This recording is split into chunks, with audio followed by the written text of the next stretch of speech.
Welcome back, everyone. It's night 2 of the 13 Nights of Halloween. Let's go ahead and get right to it and see what our next little miniature pop figure is. I'm going to do it? Yeah. Okay. We'll do it every other day. Number 2. Well, speaking of Beetlejuice. Oh, he's so cute. Oh my god, he's adorable. Anyway, tonight's topic is favorite Halloween memory. You go first? You want me to go first? Yeah. So, that's really hard for me because Halloween was always a very special time of the year for me and my mom. Mm-hmm. We would just always go all out on Halloween decorating when she lived in the old house that she lived in before they moved. Mm-hmm. And I remember, I'm pretty sure, I think it was the last Halloween we had there. You weren't there, but I'm pretty sure we were dating. Yeah. We definitely were dating. Yeah, we were definitely dating. I think I was working. Yeah, but to go back a little bit, for the longest time, we lived at the very end of this road, and it was dark.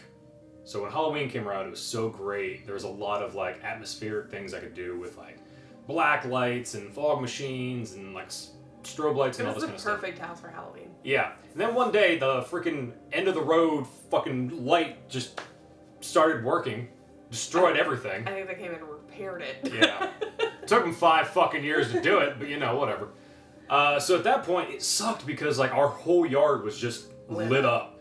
So I remember one of the first years I made this really shitty makeshift little like, I don't even know what the fuck to call it, walkthrough kind of thing. Yeah. But the last year we were able to get a bunch of wood from the place we worked. And my dad built this pretty sturdy little structure that people could walk through to get to the front door. And we went all out that year, and there was a buddy of mine who we were in there. We would like act like we were dummies and like scare people and all this kind of stuff. And it was so much fun because like we had built up this reputation. There were people coming down to the house who lived like neighborhoods away from us who were like, I keep hearing about this house. Mm-hmm. I had to come down and check it out. And we felt like celebrities that night. We were taking selfies with people because they were just, it was so cool. And then the first night, or the first Halloween we had in the house that we're in now, it was too scary. Yeah, like half the kids would not come up to our house, and they just stood at the end and cried when parents tried to get them to come up. Yeah. And I started just walking candy down to the kids because I was like, I don't know what else to do. And then the next year, a bunch of teenagers were like, man, your house last year was awesome. I'm like, yeah, but only you guys came. So. We'll try it again maybe this year. We'll see what happens. Yeah, hopefully. So mine is from when I was a kid. And so my grandmother lives like kind of like in this back road. There's like nothing there. But one year they had just finished this little mini neighborhood that it's like when you first started. Now it's like a huge neighborhood. But it was only like a few houses. But there was one house. It was this 2-story, big, beautiful house. And this is relevant. He was like the CEO or somebody high up in Aladdin, the like thermos company. So we decided, we went to my grandmother's house just to visit, and she could see us in the costumes, and she was like, y'all, we got to go down to this little neighborhood and we'll take the kids trick-or-treating. It was the only year that I think we've ever trick-or-treated with my grandmother. And so we went down there and we went to this big house, and I was like, oh my God, this place is crazy. They had it decorated to the nines, right? So I was a bride, and I don't really know why.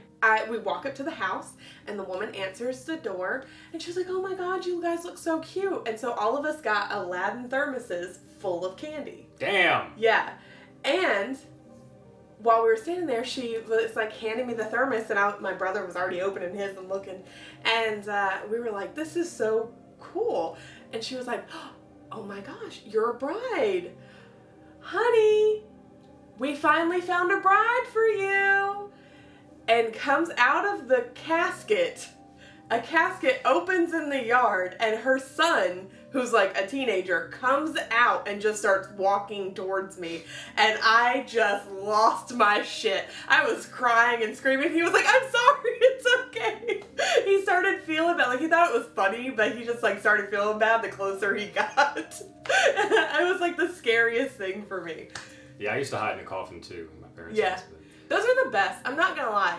It was fucking boss. Like, to this day, I remember it like it was yesterday. So, I totally recommend if you want to scare some kids, hide in something. Oh, yeah. And come out of it, yeah. Well, what is your favorite Halloween memory? Let us know in the comments, and we'll see you tomorrow. Bye.